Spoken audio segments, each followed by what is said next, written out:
Whenever I see someone online claim that no one follows canon anymore, I get a little irritated. 9 times out of 10, what they're actually saying is, people don't follow my interpretation of canon anymore. These rants usually center around subjective things, character dynamics, identities, relationships, that were never firmly established to begin with. And yet, the speaker says it's like gospel, like their view is the one true canon that all fan works should obey. If you've been on my channel for a bit, you might have noticed something important. I don't talk about shipping. Not because I find it inherently bad, but because it often dominates conversations in a way that I find, well, kind of boring. Whether it's messy drama ships or soft, fluffy ones, I never found them truly compelling enough to focus on for a video. But when we're talking about media interpretation, shipping is impossible to avoid.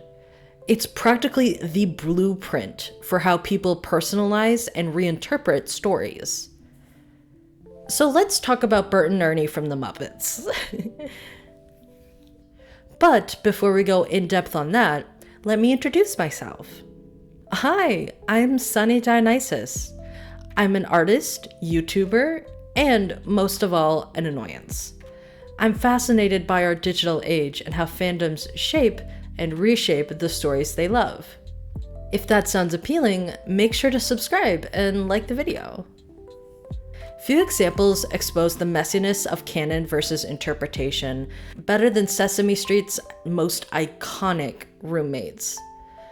Bert and Ernie, the blueprint ship of queer-coded duos. That is, before they were confirmed as a couple. Former Sesame Street writer Mark Saltzman once said that Bert and Ernie's relationship was modeled after his own, with his life partner Arnold Glassman. And while that statement caused a brief media frenzy, the interesting part isn't the confirmation. It's what happened before it. Because honestly, weren't they always just gay? This is what I call Schrodinger's gay representation. A character or relationship exists in a quantum state of being both gay and not gay until a creator opens the box and makes a definitive statement.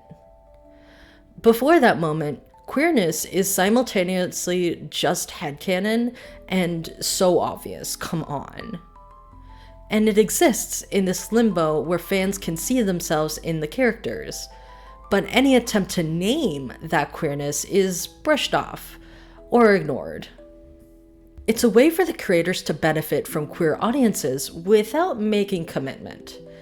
If the show gets praise for being progressive, great. If it gets backlash, then just say, well, we never said exactly that. And that's where canon starts to get slippery, because for a lot of us, it wasn't the confirmation that made Bert and Ernie gay. It was how we interpreted their closeness, their domesticity, their emotional intimacy.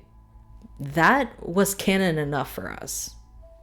On NBC News, Sesame Workshop was quoted as saying, "Sesame Workshop, which produces the show, denies the pair are together, saying they have no sexual orientation but are just best friends." Isn't that just bullshit? It is frankly a hilarious thing to say about characters who live together, share a bedroom, bicker like an old married couple, and sing songs about rubber duckies in the tub. Okay, I get it. But this is why interpretation matters. Because corporate canon, it isn't always honest. It isn't always complete. It's often written by a room of executives who are more concerned about market demographics than the emotional truth of the characters. And sometimes the truth lives in the way we see them, not the way the IP holder does. It's like corporate canon is standing outside the box whispering, they might be gay, but only if it's convenient. And the second a fan asks, "So are they?" the company slams the lid and yells, "They're puppets!" Canon isn't truth, it's control. It can be marketing. It tells us which relationships matter and which are just friendship. But what if how we see them is more important than how they're written? Once a work is out into the world, it belongs to an audience. Interpretation is its own kind of authorship. Queer fans aren't wrong to see themselves in Bert and Ernie.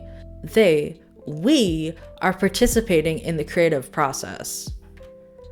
This wasn't just playful bickering and rubber ducky songs.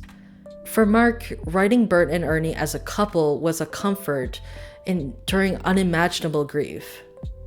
And many of his friends died from AIDS-related illnesses, a loss mirrored in so many queer lives during the 80s and 90s, in a time where very few loving gay relationships were allowed to exist in media at all. Bert and Ernie weren't just silly roommates. They were soft, coded tribute to a love and loss. Mark was quoted as saying, "Yeah, I was Ernie.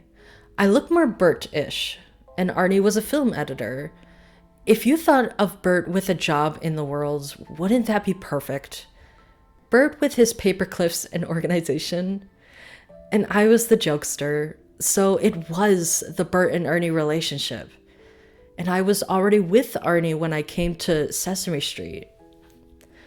So I don't think I know how else to write them but as a loving couple. I wrote sketches. Arnie's OCD would create friction with how chaotic I was. And that's the Bert and Ernie dynamic." Also, let's be real. A kid watching Bert and Ernie isn't analyzing their tax filing status or wondering about orientation. They're watching two characters who care about each other, who build their home together, who argue and make up and learn how to communicate. That emotional intimacy is what queer people have latched onto for decades, because we're starved for that kind of dynamic. You could say, they don't have a sexual orientation, they're puppets. Cool. I guess Kermit's love for Piggy is just a felt-based power imbalance, huh? I'm heartbroken they broke up, by the way. I'm so fucked up over it. Okay, back to the video.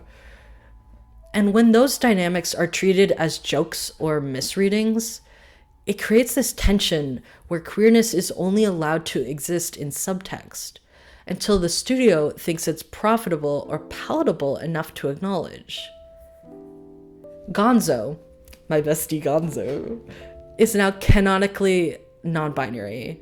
Miss Piggy has always been a camp queer icon.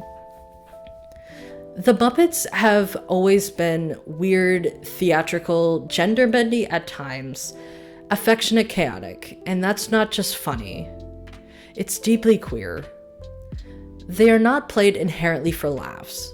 No one is left out and ridiculed because they are gay. Jim Henson once said, "I always wanted the Muppets to be a part of the family." Families don't always look one way, and queer folks saw themselves in the found family chaos of Kermit's gang. So yes, Bert and Ernie are gay. Not just because the creator gave us permission, but because we saw it, we needed it, and we made it real. That's the power of queer interpretation. That's the power of fandom, and no press release can ever take that away. Queer people don't project onto media because we're delusional. We do it because we're looking for a mirror in a world that rarely gives us one. And when that mirror is withheld, we make our own, with sweaters, bathtub songs, and decades of found family. Thank you so much, and I hope you have a great day, guys.